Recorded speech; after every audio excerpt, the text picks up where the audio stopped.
Hi, everyone. So excited to be here, especially with the quartet we assembled today. We've got Dave Snell, Omar M., and Charles Caldwell, all from different locales. And the word of the day is breakthrough. And with that said, I'll turn it over to Dave to give us his first read on breakthrough. Dave. You always throw it to me first. I should be prepared one of these days for this. But hi everybody, thanks for joining. It's great to see Omar joining us, and Charles. Always great to see you. And I'm glad you're here today, Charles, because when I saw the word of the day, the first person I thought of was Charles Caldwell, actually, because I think of breakthrough. I think of Charles Caldwell's quote on your LinkedIn page. You know, my ceiling is someone else's floor, and it's the breakthroughs that we find that we're getting through to the next levels. And how do we get there? How do we do so? We're inspiring others while inspiring ourselves and getting ourselves to a next level. But to Charles's quote, I mean, what we've done is we're building up so that someone else can go through beyond where we've taken them through inspiration, leadership, mentorship, whatever word we want to call it. Breakthrough is, to me, a personal element where I want to get better than I was, and yet I still want to take others with me and get them where they need to go and where they can take it further beyond my abilities. Well, that's great. And that's why I call you all the time, Dave, because you set us up so well. Omar, your turn. What do you think about Yeah. breakthrough? So breakthrough is always best to look at the definition of breakthrough, right? What is breakthrough? Breakthrough is a sudden, dramatic discovery or change that happens. So you're going through something, going through life, and then all of a sudden there's a break, and then you have to change, and something else goes through that. So that's always best by going by the definition of what a breakthrough is. Short and simple. Well, short and simple always works. Charles.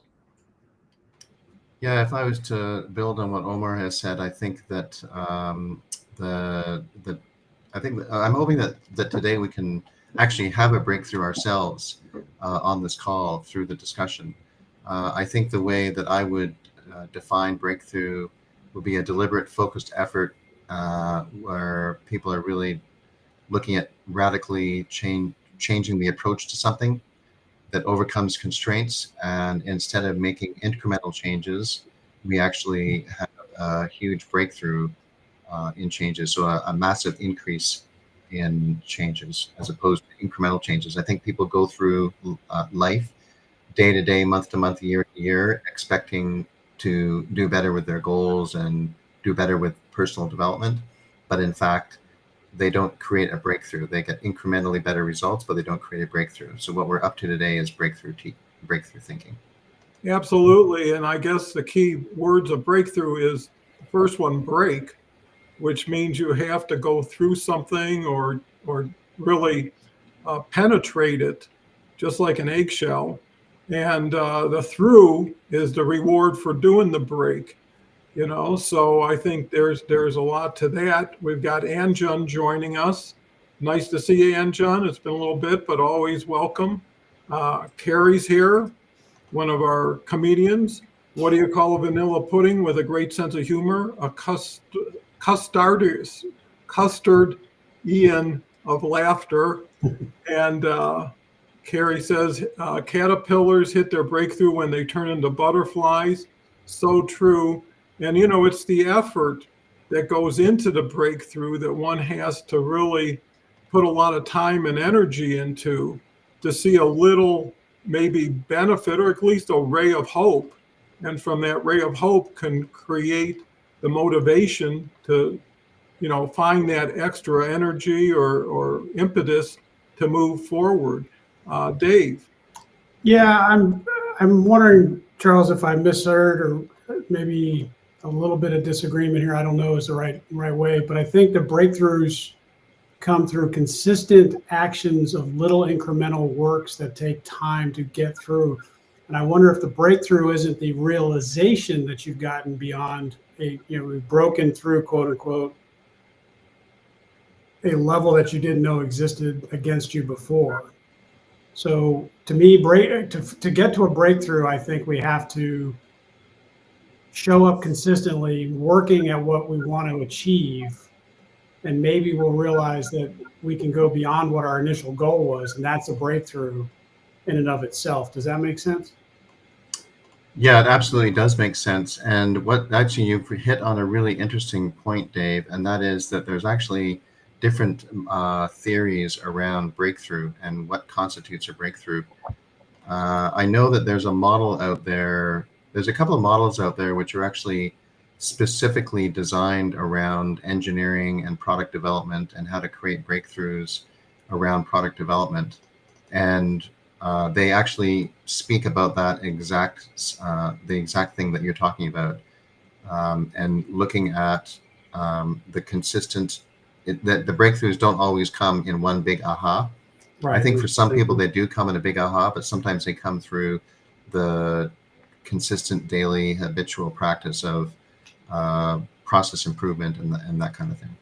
Yeah, I came to that conclusion also. It's not, to your point, it's not always an aha moment. Sometimes it's the work that we do and then somebody coming to our side and saying, look how far you've come. What have you overcome? Oh, geez, there's an aha moment, but it was more of I'm seeing what I've broken through in the past over time because I consistently showed up. That's where I was kind of scratching my head earlier, and I didn't want to disagree. I wanted to make sure I understood you correctly. So, yeah, I'm with you. I think there's different ways of approaching it, and hopefully that's one of the things we can explore in our call today. Yeah. Well, and I think that to add on to that, one of the key elements of breakthrough is your thought process, right? Is how do you see things now? How do you, in other words, you have to have a breakthrough in thought before you can have a breakthrough in action. And all of a sudden, through reflection or review, you determine, hey, I'm in a different place now, or there's a new opportunity. It wasn't there, or I didn't appreciate it. Now that it is, I'm going to go for it, which lends itself to, again, direction and motivation. And, I think breakthroughs help gain more breakthroughs, right? When you've had that experience of making consistent change in a positive way, let's hope, but not being satisfied with the norm. Like Charles had mentioned earlier, understanding and realizing when I retired, I felt the same way. I'm going to die at this desk, which wasn't a bad desk to die at or a bad group to be with. But when you've built a quality family, when you have interest, when do you have an opportunity to take advantage of it? And you don't want to be staying at the party too long or doing the same thing for very long because it's not as much fun, excitement. And I guess it depends on what someone's driven by. Are they driven by fear and insecurity? If that's the case, you're going to stay where you're at as much as you can because you have that fear of the unknown or what's next.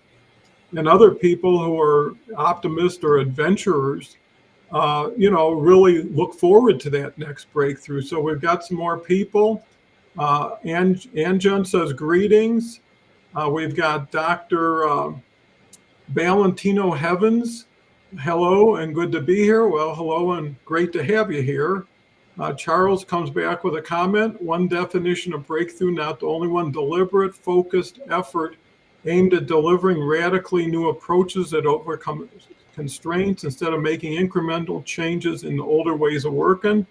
Well, we got our old good friend Harvey. Haven't seen you, Harvey, in a while. Always talk so much about how impressed I am and with your ambition, but also your ability to make breakthroughs. If you don't know Harvey, he's one of the best guys and colleagues as well as connections on LinkedIn. So I urge you to check out his show, which usually follows this show on Thursdays and also has a Tuesday show. Thanks, Harvey. Anton, interesting. And Carrie says, hello, Harvey. With that said, Dave. Yeah, a lot to digest here and undertake. I'm glad to see Harvey here. Good to see you, Harvey. I'm always impressed by what he's done as well.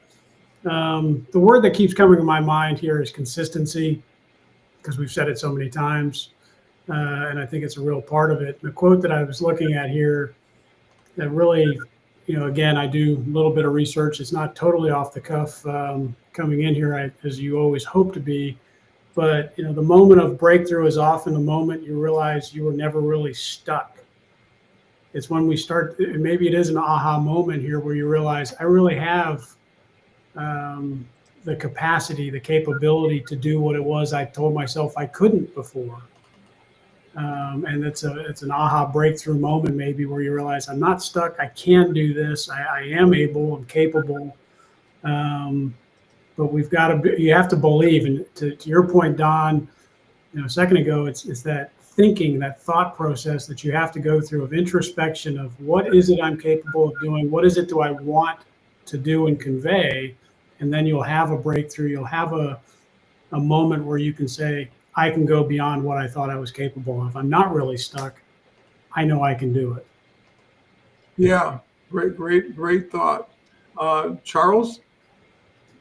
Yeah, I think the other thing about breakthroughs is they typically live in what people don't know that they don't know. And it could be that I'm looking at it more from a perspective of personal development and personal thinking, transformational thinking, which is usually the lens through which I look at breakthroughs, although I have experienced breakthroughs in organizations.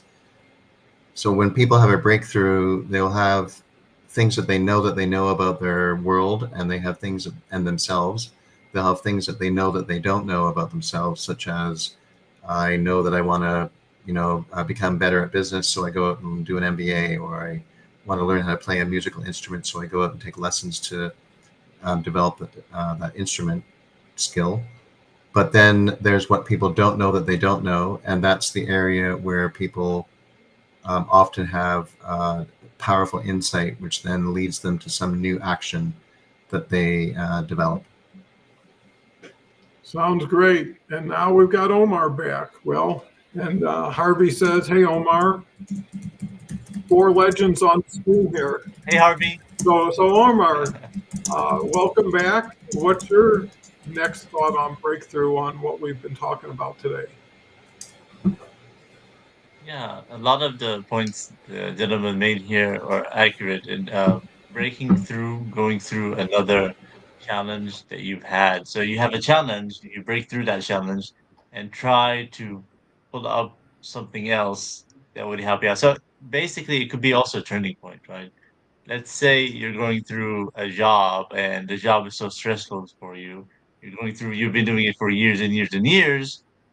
You need to probably stop, take a little break in that, and then maybe be able to deviate to something else to get your mind from stressing out and blowing up and change that. That could be a breakthrough right there. Uh, Basically, yeah. Absolutely. And Dave comes back with the moment of breakthrough is often the moment you realize you were never really stuck. So true, Dave. Appreciate that. And a lot of breakthroughs are not solitary independent actions. It usually relies on an event, a situation, somebody did something good or bad, made you start changing your opinion of that person or that event or that situation. And, you also have resources now. To Charles' point, so many people don't know what they don't know. There's so much information with Chat GPT, with the ability to search, find information that could build the puzzle or solve the puzzle for you. Because a lot of times you want to do something, but you're missing a piece. You need money, you need resources, you need help, you need something. And at least in your mind, you do. All of a sudden you see that insight that you didn't really discover, or more importantly, you share like we're doing today. And collectively, you can gain an insight from each other that may be an incremental effort, but could lead to a major breakthrough. And there's nothing more exciting than coming through something that you thought you were stuck in, or you might have to stay in for very long. And there's that confidence level of confirming, hey, I can do things, I can make changes. And I think the key thing to breakthroughs is most times you haven't burned any bridges. Do something new tomorrow, you can go back to yesterday the next day, right? So it never hurts to try new things. Some people do too much too fast with too little. And it's like running into a wall. No matter how fast you run, the wall's going to win, right? So the key is getting comfortable. Breakthroughs don't have to be, like someone's got a gun to your head. It could be, well, try that, try this. And, if you make anything fun, and I always say you have to learn before you earn. And if you take everything as a learning experience, as opposed to a cost, a time, you go into something troubled and feeling like it's going to be worse, you're going to probably get that expectation. Dave? Yeah, the last point you made there, get comfortable, it goes back to an old, military axiom, get comfortable being uncomfortable. You're going to grow when you start getting out of your comfort zone, and that's where breakthroughs can happen as well. You start to learn from where it is that you don't want to be, that you want to get to the next level, if you will. And that's where a breakthrough can happen. Get comfortable being uncomfortable is a mean way almost of, just suck it up, buttercup. It's a nicer way of saying that, I guess. But you really have to really embrace sometimes the discomfort of where you are, because that's where the breakthrough is going to come. The second point I think you always make, and you just alluded to there, Don, is we don't go through this by ourselves. So why would we want to suck it up or deal with the discomfort by ourselves? I'm not saying bring people down with you, but learn from where they've been. Don, you've been in the business world for many years. I can learn from you, and I have over the last year and a half with our cohort that I was a part of. Okay, well, Omar, and Charles, you teach, and you have a different way of approaching things than I do, from a military and a cybersecurity and a espionage background. So we can learn from each other. So why would I want to try to go through the discomfort by myself when I can learn and ultimately go to the next level of where I want to be? So true. So true. Charles? Yeah, I think the other thing, building on that and harkening back to the comments about what we don't know that we don't know, and your comments, Don, is that it reminds me of the iceberg model, where the communication is everything that sort of happens above the water in the foreground, which are the skills, the knowledge, the attitude that we have. But a lot of the interpretation of communication and events, to your point, usually there's an event that happens. The interpretation of these events happens in the background, and that's when our perspective, the social norms, social values, the paradigm we live in, the culture, comes to bear on the situation. And a lot of times when people start to explore those norms and those cultural paradigms is when they will experience some sort of a breakthrough. One of the ways a lot of people experience very powerful insights and breakthroughs is when they travel to different cultures and then they return to their own culture. So it'd be a little bit different if they're only going away for a short vacation. But if they were going for 10 days, 2 weeks to a country with a profoundly different culture, they experience that culture, but then they go back to their own country that they're from, their own culture that they're from, and they start to see that the culture that they lived in new ways that they didn't experience before. And that way of being pulled out of your cultural paradigm often creates powerful insights for people, which leads to some sort of probably a mini breakthrough about the world that they live in. But it's that kind of thought process that will, from a personal development perspective, that will often lead people to have a breakthrough in their personal life, not necessarily in organizational life, but I have done work in organizations where we've done the same exploration, looking at, well, what's the culture of the organization, really a deep dive into the cultural norms that the organization has. There's what the company states are the company values, but then there's also how you really get things done. And that's it's delving into those sorts of things and understanding those paradigms that an organization's working in that often helps organizations create the space to have some kind of breakthrough. Absolutely. Comparison can bring significant awareness and insight. Dave comes back with your breakthrough begins when your comfort zone ends. So true. Dr. Valentino says, so true. Got there. I got there a little bit before Dr. Valentino. Omar. So I want to actually say what Dave was saying in terms of the comfort, right? If we want to get comfortable, we need to get out of our comfort zone because if we're so stuck in our life, in our job, that we are so happy, that means we're not growing, right? So we need to figure out things that scare us or make us uncomfortable and try it out. Somebody had posted something the other day of somebody in the rain, and he was saying something get uncomfortable, right? And then he's in the rain, and I think it's either a picture or a video, and he's walking in the rain, and it's raining all day, and so stuff like that. If we're just sitting at home and we're just like comfortable, we're on the couch, we're just watching TV all night. Where's the fun in that, right? I mean, yes, you're gonna go out, get some mud on you, get some wet with the rain, but still, that's the adventure, right? So our brains, if we experience new things like that, we basically open up, like Leslie would say, neurons, right? They open up new neurons in our brain, and we're exposed to new things. And a lot of the times when we do new things, we're not, we're our brains just open up, and we're like, oh wow, this is exciting. And then the more you do it, the more that becomes natural. Like we're doing this show, right? In the beginning, we can all say, "Oh, this was a scary program." We couldn't. Now it's like we're just sitting next to each other, and it's who cares what we say? It's that kind of thing. Another thing is what Charles was saying is that traveling out. So breakthrough. Another way you can help with the breakthrough is if you're working, it's just break through your work. Take like a vacation. Go overseas. Go to a different country, see how they live, right? And that way you can detox your brain from work and stress and your normal life.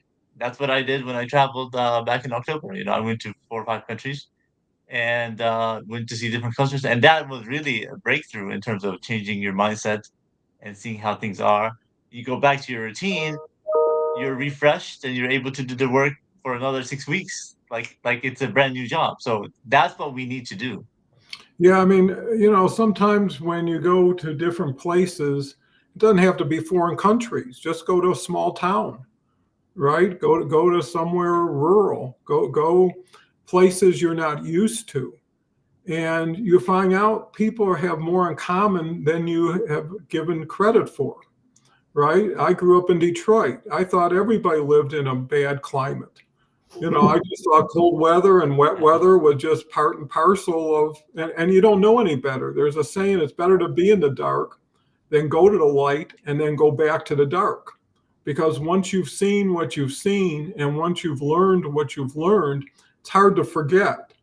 And that's a motivation. Another thing I think that's so valuable is what do you got to take on your trip with you, right? And I think support is so important. I was able to make so many, at the time, scary moves, knowing that I had a wonderful wife that was going to be supportive no matter what happened. And if the changes you're making are not the most important things in your life, and the most important things in your life help you make those changes, it's a lot easier. I had a friend who's been trying to have a breakthrough, has an opportunity, but can't afford it, right? Doesn't have the resources to leave. And it just happened through LinkedIn. He met somebody who was a student of his who did really well and says, how much money do you need for a year to go off and do this? And he mentioned, I think it was like 3,000-4,000 money. He said, I'll bank you for a year and it'll just be a loan, right? And it's just, there are people out there who will help you and can help you, but you got to make yourself available. And you got to share your dream because there's not that many opportunities that you have to help other people that deserve it or you want to help them. And there's people in positions where what is important to you as far as the amount is insignificant to them, right? And usually someone helped them get to where they were. And there's an obligation or a commitment they have to return the favor. And I'll just give you a quick example. When I bought my partner out, and you're talking about a guy who would be a billionaire at today's dollar. I was kind of concerned, saying it's time for me I think I can handle it. And I didn't know what the response was going to be. It could have been, you're so ungrateful and this and that. And he said, I've been waiting so long for you to tell me this. And I couldn't be happier for you. And I said, well, what could I do for you, Fred? I knew I couldn't. He says, well, I'll tell you what, do to someone else what I've done for you. And you've done more than enough to pay me back. And just know I'm always there for you. If you ever need something, and I couldn't have thanked him enough, because he was somewhat altruistic, but he came through with nothing, started a little hardware store and built it into an international company. And so you never know what you don't know. Here's a comment from Dr. Valentine. Encountering other cultures or way of doing things breaks us out of our molds. And true breakthrough stems out of real personal development processes. We must stay with the program to encounter breakthrough. So true. There's that saying, when the pain of holding on is greater than the fear of letting go, you let go. And sometimes, deep in your heart, and sometimes your heart most times serves you better than your brain. You just feel I'm staying too long, or there's not much more I can accomplish here. And you think, because no one gets out of this world alive, what's the risk, right? I'd rather do new things and time out than sit in the same position and just wear out. So, back to Dave. Well, I want to build on, excuse me, a little bit on the travel. And to your point, Don, you don't have to leave the country even.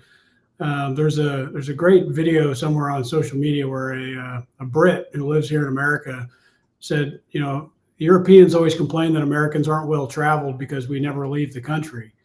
Well, it's different in England. You can fly over or take the channel and be in another country in France, or you can go from Switzerland to Austria to Poland in a weekend and see multiple countries, multiple cultures. Whereas we measure our travel time in hours versus miles, because I'm going to drive for nine hours. Well, I can be back. I can be up in Virginia Beach from here, and that's a totally different culture than Floridians live. So, getting out of our comfort zone, our culture zone, even if you will, there's a difference between living in Atlanta and living in New England. Much less moving out to living in Denver to Detroit. But we have to get through those cultural norms to understand what it is that how we can grow and learn from them very quickly. I was very fortunate that I grew up for the first part of my life in Spain, Scotland, Italy, traveled all through Europe, and then joining the Navy, I got to see much of the world. And how is Asian culture different than European culture, than American culture? Those little insights that allow you to have connection with other people. I know it's a little bit off breakthrough, but it's very important that we have to connect with people, and that's how we can grow overall as a person, as a family, and as a culture in and of ourselves, is understanding how other people think and how they live their lives. Yeah, wonderful example, Dave. Appreciate it. Charles. Yeah, I think that's a great point. I know that living in Hong Kong, I've done a lot of work on cross-culture, and I think it's related to breakthrough, because this is a good example of what people maybe don't know that they don't know. And that is, they've done studies between different cultures within the United States. For example, New York compared to parts of southern United States, and Beijing and Shanghai compared to parts of eastern China. And they found that the difference in culture between Beijing and New York is less than the difference in culture between Beijing and parts of villages in eastern China, and likewise smaller differences between Beijing and New York than there are between New York and other parts of the United States. And I think that when people learn those sorts of things, it unveils for them what they don't know that they don't know, regardless of whether they're traveling or not. I mean, it's a great point that America is an amazing, vast country, and it has a tremendous amount to experience all over the place, and a lot of beauty that it offers to people that travel there. And these are all experiences, to Omar's point, that if you go and you travel, it helps you to start to see the world through a different paradigm, through a different lens, that opens people up to breakthroughs. And one of the things that traveling helps people see, a great question that people can often ask themselves to start looking at where can I create breakthroughs in my life, is to start asking themselves questions about what assumptions am I making. And when people travel across different cultures, they start to see that they've made certain assumptions about how their culture operates, what the norms are, about basic things like how people eat, table practices, table manners. I wouldn't call them manners because, well, we would call them manners from Canadian American perspective, but they would have a different set of manners in China, for example.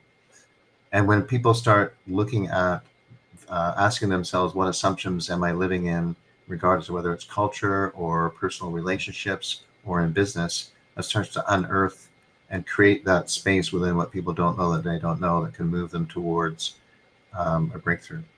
Yeah, absolutely. Omar?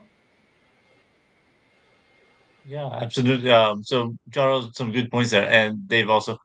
A lot of the times when we're in America, we don't realize how the culture changes. Whether you're in Seattle or whether you're in New York, whether you're in Florida or in Texas, they have different cultures, even in the same country, because it's so big. Many people have been here from before, Mexican cultures or Spanish or other people that inherit it. And so even the food is different, right? So that could be, we're going more out of breakthrough, but into culture kind of thing, because that's, I think, more bringing people together. So I think that's more interesting. And so in that sense, we don't realize that, oh, we assume that if we go to Seattle, we have the same type of people. If we go to New York, we have the same time. That's how our mind is ignorantly. So we're always stuck in our bubble, in our country, in our state. I mean, and we don't realize that there are differences. Even if you go to Seattle, or if you go to California, or if you go to Maine, the food, the culture, and that could be a breakthrough in terms of exploring. Wow, I'm in America, but I can have lobster in this state, or I can have this kind of food, or in Louisiana they have their own cuisine, and you don't realize that coming in from like the French, for example, who were in the Louisiana portion, um, and that can be a breakthrough in terms of exploring yourself and making yourself change your mindset about how things are, in that, as both of the gentlemen said there. So yeah, absolutely. So that is what my Great points are. points. Dave says, when the pain of staying the same becomes greater than the pain of change, that's when the breakthrough happens. So true. And it's so familiar to that other quote, which was by Shakti Gawain.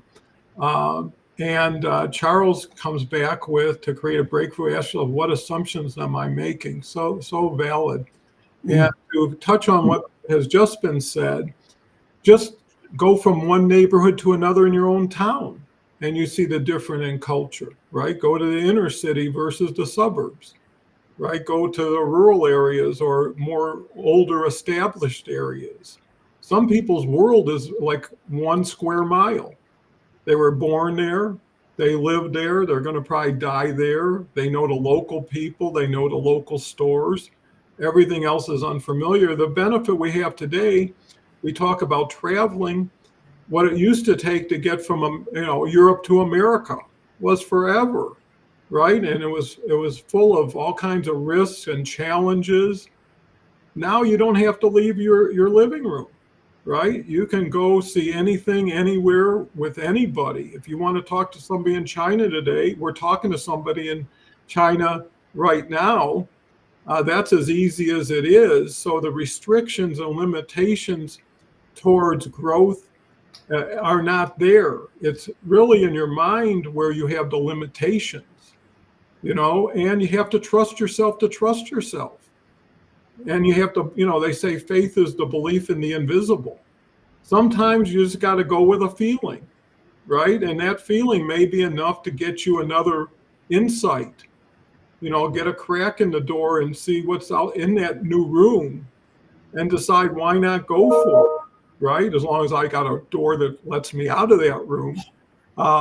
So, I think the game is between you and yourself.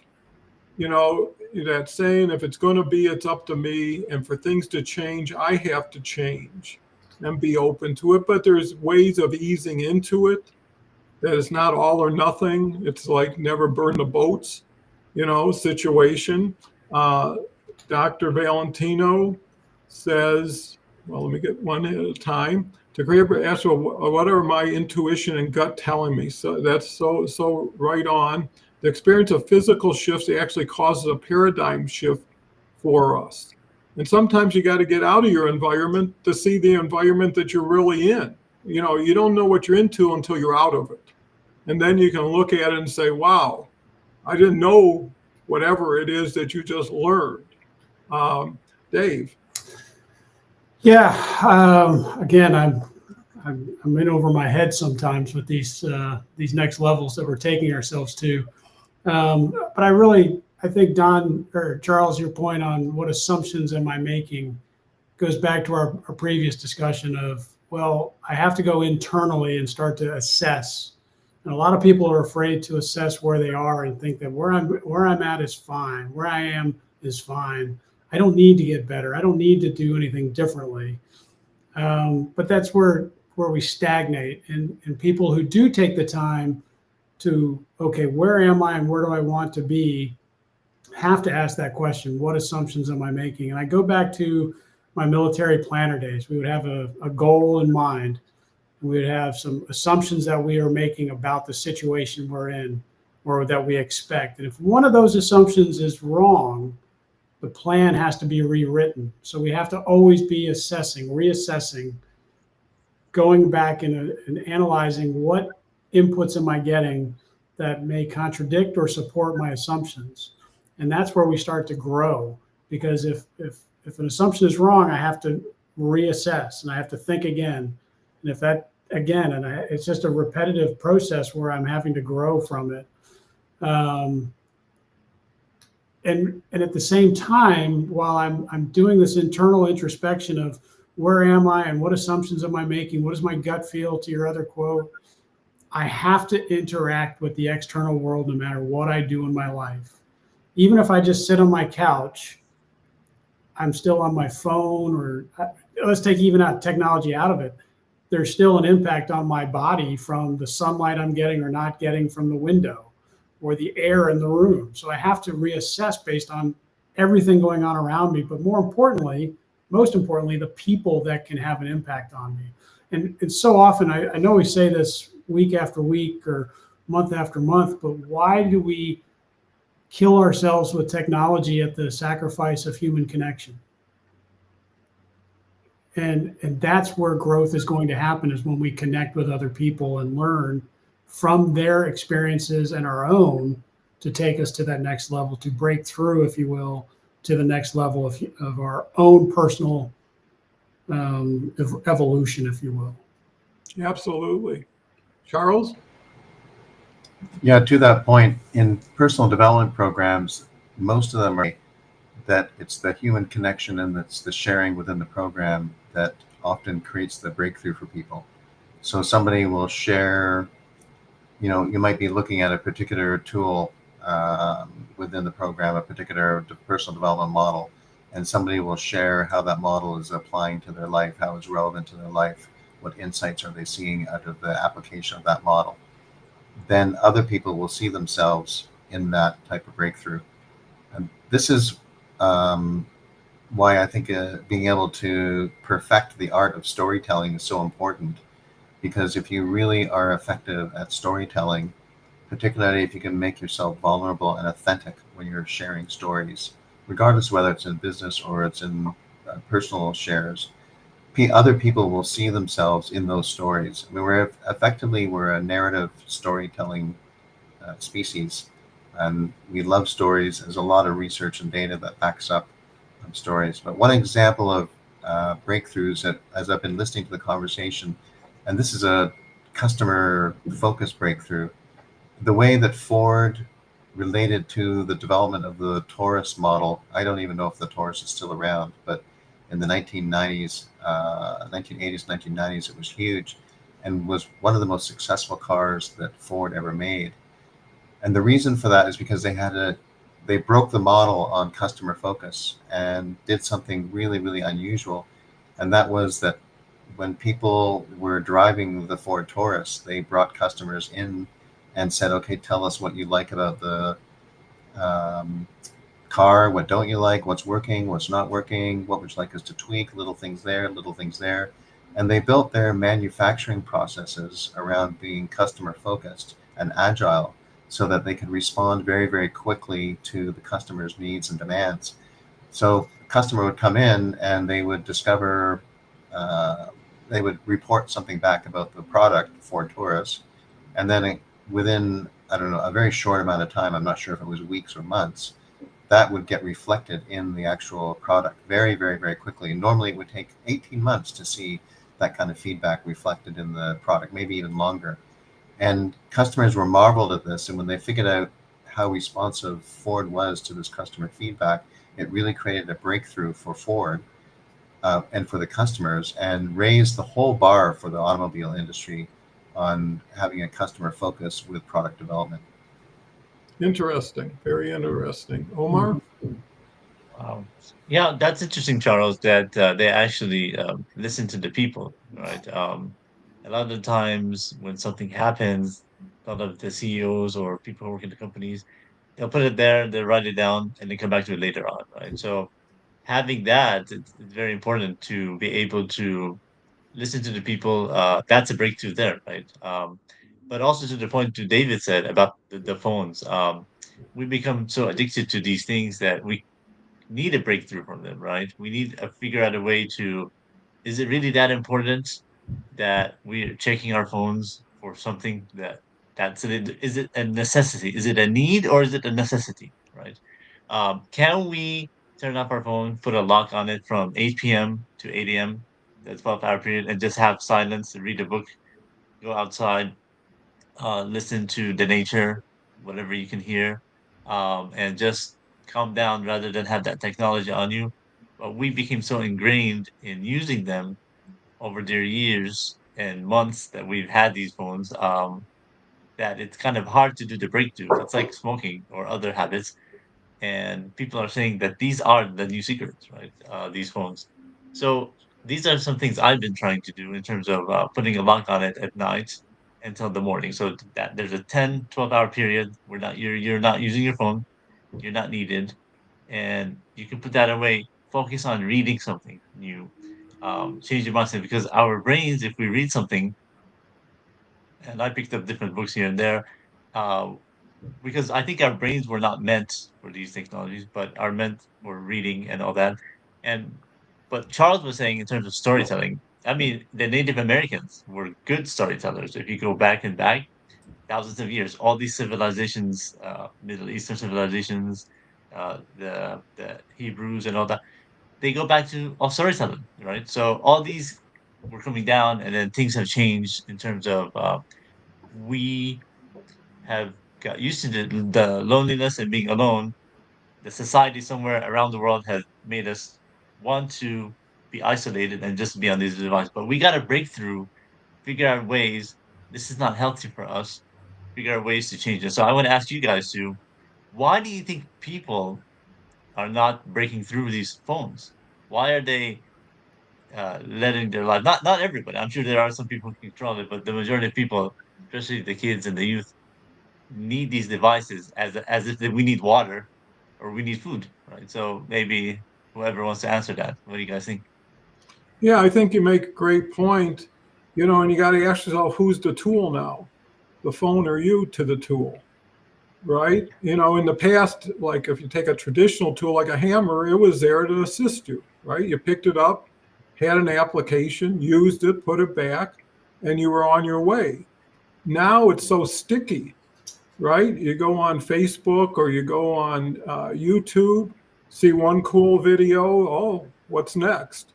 And pretty soon you gave your whole hour or two away to someone else's world. And whose dream are you building? and when a phone was purely a phone, it was far more valuable, right? Before you could text, and usually it was because of the cost, you would limit the amount of calls you made. It was so much a minute in the beginning, and you'd keep them short. And now you can do so much with a phone that you really have an issue with discipline. When do you put it down? I respect Omar for locking his phone. There's times I intentionally leave it behind because I remember the days I didn't have a phone. I didn't need to call home when I was at the grocery store. I had a list or I knew what I wanted. I didn't have to call somebody up 10 times a day when I had a lonely pause in my day just to say hello. And again, the game is between you and yourself. If you can overcome the challenge, the temptation, you'll have a competitive edge over people who don't have that discipline. And they don't even know. And they're not getting smarter, they get more confused. When you hear, and plus we have to deal with sincerity and authenticity. How much of it is really real? How much is it for your benefit and not the person who's promoting it? And there's too many questions there, and pretty soon you forget you have a dog next to you. Pretty soon you forget a family's waiting for you. Pretty soon you need you for a while. And the phone will never tell you, hey, you're taking too long today, go on and enjoy your life. And then you get 4 people using their phone at the same time on a dinner table. And you ask somebody an hour later, what we eat? I don't know. Well, for sure you don't know. You were so busy looking at your games and your puzzles and whatever else you were doing. And meanwhile, growing up, the kitchen table was where life was. The dinner table. That's when everybody got together and they shared their stories of the day and their ambitions and their challenges and problems. And people look forward to it. It was nice to get one newspaper in the morning and one 6 o'clock news at night. And there was enough news. Plus, what do you need to know that really impacts you? Too many people, a bridge fell in Malaysia, a plane crashed here. So what? I mean, it's tragic, but am I spending my time looking at pictures of that stuff, especially before I go to bed? Charles says, to create a breakthrough, ask yourself, what would I do if I had infinite resources? Very good point. And to create a breakthrough, ask yourself, what am I committed to? And again, what am I committed to? And what else am I committed to?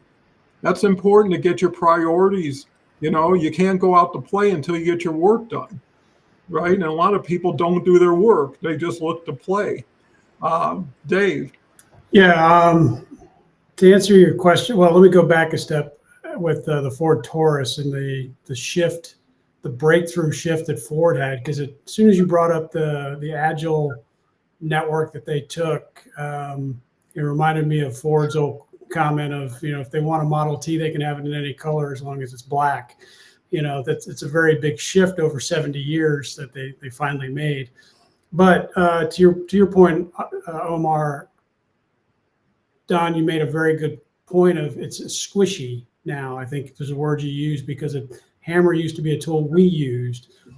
The difference between this, this phone, and I hesitate to even call it a phone because it's a computer that has an application to use for communicating, is different than a phone like we grew up with. The problem is that it's no longer a tool that we use. It's a tool that uses us at the same time. So every time we get on here and we look at a post on LinkedIn or a video on YouTube, or dare I say TikTok, that data is not just for us. We're not just absorbing it. They're pulling that data back to the source to analyze it themselves. So it's a double-edged sword here that we've put ourselves in, because we're consuming, as is the person who produced it, they're consuming back of our use of it, so that they can grow and they can then manipulate the data to then get us to watch more of theirs, so they can get a better product out and get more investment. It's degrading our mindset while it's enriching somebody else's is the problem, as I see it here. I mean, that's to your question of why are we so attached to it, is because we have a two-way street back to the source who can manipulate data to get us to watch it more. And that's where I have a big struggle with a lot of applications. And I said TikTok on purpose because that information is being used by somebody. YouTube is using it, Facebook, Meta. It all goes back to somebody, and they're using it, whether it's for what we would consider nefarious reasons or not. It's still manipulating our use of this tool in a way that may not be healthy for all of us as a society, global society writ large at that. Yeah, I think that you're spot on. And, one element is it's getting monetized, right? So every time you click on a YouTube video, someone gets paid. And what's the intention there? Keep you there longer, have you keep coming back more often. So it's not for your benefit as much as the provider. And you need to be the gatekeeper, Charles. Yeah, it's interesting. One common quote in the business world, and it may have been Einstein that initially said that, or is often referenced of having said this, is that the solutions of today become the problems of tomorrow. And the actual device, first of all, the iPod and then the smartphone, was a breakthrough device. And Apple, aka Steve Jobs, created a device that none of us knew that we needed. And now, a couple decades later, the research will tell you that mobile phones are addictive because of the constant notifications, the social media engagement, the instant access to information. It creates this impulsive, compulsive usage pattern. And when people are liking things, when they're getting gratification from using the tool, particularly on social media, the brain gives off dopamine, and that's where the addiction comes from, is the dopamine surge. But we all know that while it's watching something on YouTube or having your YouTube video liked or your LinkedIn Live liked or commented on creates a dopamine surge, what goes up must come down. It's very interesting. There's a number of documentaries that are out there. I think one of them is on Netflix I think it's called The Social Network. And your comment, Dave, reminded me about it. They start getting into the whole machinery and logistics behind the two-way information traffic and how we're being used for our information and the bidding for our like and that kind of thing. But the other thing is, if you start getting into the science of how some of these games are made, such as Call of Duty or Fortnite, they're actually designed to trigger a dopamine rush and are highly, highly, highly addictive. And that's why countries like Australia are starting to regulate that kids under 16 can't be on social media. It'll be interesting to see how that works out in Australia and whether or not other countries follow. But I think that is really at the heart of it. And we have to really be. You have to ask yourself, what am I committed to, in order to put the phone down at the dinner table, Don, and have those family conversations that you talk about. Yeah, so true. Omar. Yeah, absolutely. So those are good points you guys both made, but I guess we're almost ending. But some closing thoughts, and basically, we need to go back to the nature, right? Where we were at, limit the phones as what's needed for us, right? Go to our nature, what we're created for, to be outside, water, to be with people, to be in the atmosphere, and try to limit yourself. I can't change you guys. You can't change me. We can only change ourselves, right?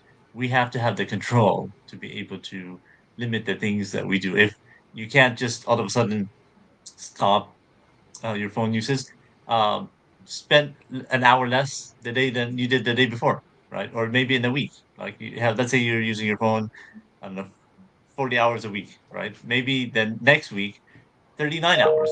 Maybe the week after, 35 hours, Try to limit it and try to change that time that you're doing to read a book or go play soccer or go outside or play, as we say in Europe, football, right?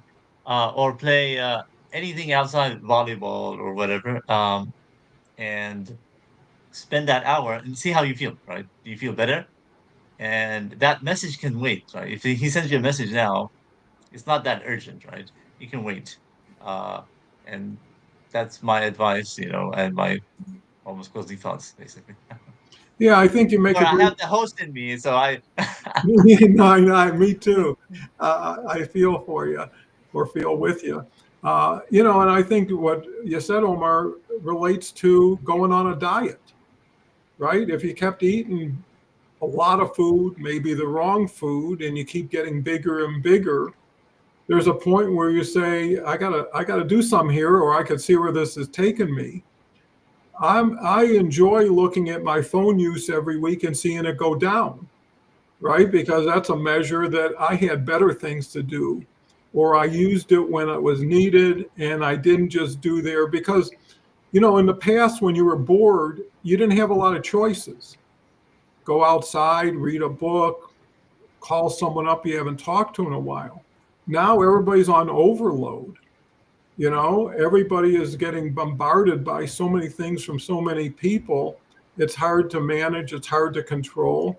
And I think the element that's so important is use happiness as a guide. Am I happier after watching this for 30 minutes and interacting? Or am I behind on things I should have done? Got some great comments here.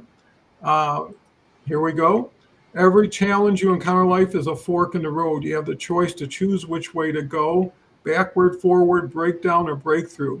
Great comment. I'm gonna hesitate to read the author's name. Harvey comes back, some great points there.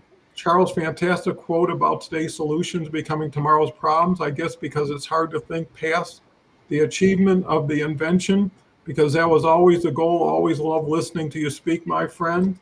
And Charles comes back with, when you're being tested the most is when the breakthrough will come. So true. And sometimes you need something to push you into the water to understand that you can swim, or that's the first step in swimming. Um, so, with what we've talked about today, it just shows you how many elements involved with breakthrough.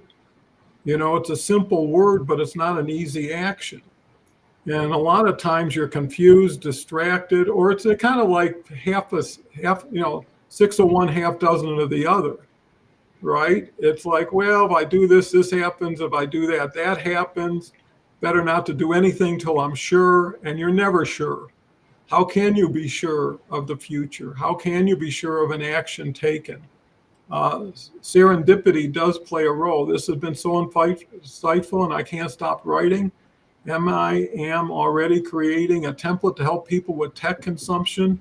Great approach. And I think that's the value of the shows we do and Omar does, is give people a chance to think. I mean, we had a gentleman last week on the show who heard what we were saying, and he was in Kenya, and his son had a birthday or daughter and didn't have enough money for like even a cake.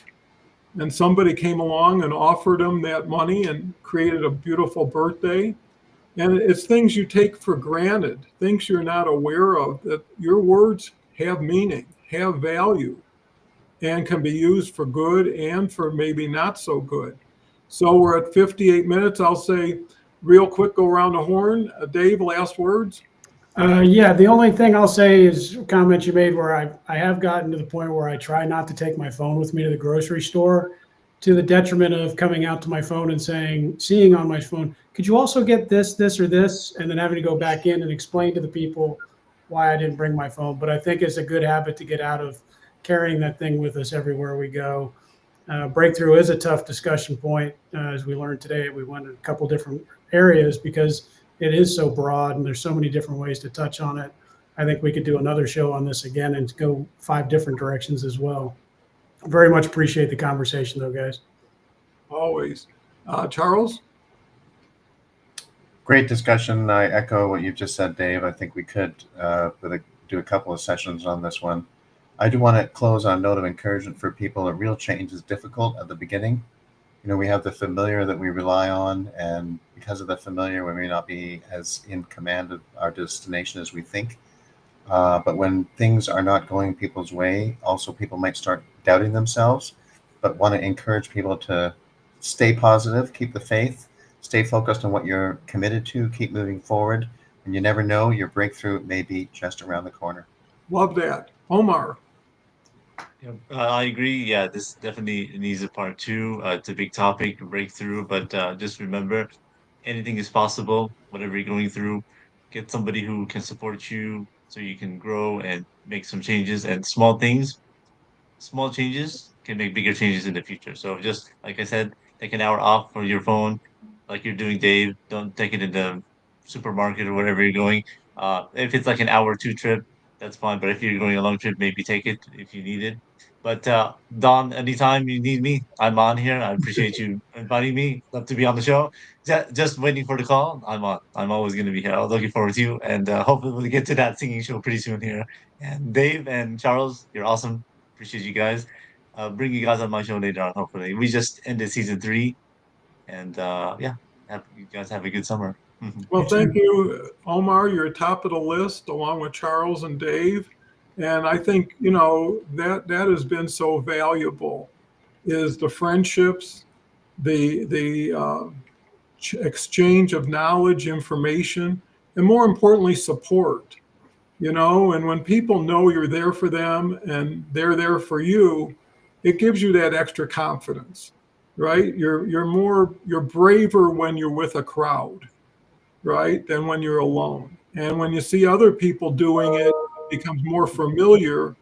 And I think that's the breakthrough is ignorance, is when you don't know anything and you don't know any better, you tend to continue to do what you think is the best you can do. And then once you open your eyes, you see, wow, I've been here just waiting for this opportunity. I guess finally, breakthrough is a journey, not a destination. It's a work in progress. It's one step at a time because you never arrive. You may pause and enjoy, but tomorrow's another day and it's going to come whether you're ready for it or not. And, why not show your breakthrough skills? There's people around you who love to see you succeed, family, friends. And when you say, hey, I just decided to learn French, or I just decided to do something that's not typical, well, you're breaking the mold. And that's when things start to happen. So again, we could talk forever and hopefully we will. But until then, I want to thank the wonderful audience, Dr. Valentino, Harvey, everybody there. Want to thank the panel, Dave, Omar, and Charles. Come back next week. We've got Catherine Chadwick back again. Should be a great show with Dave.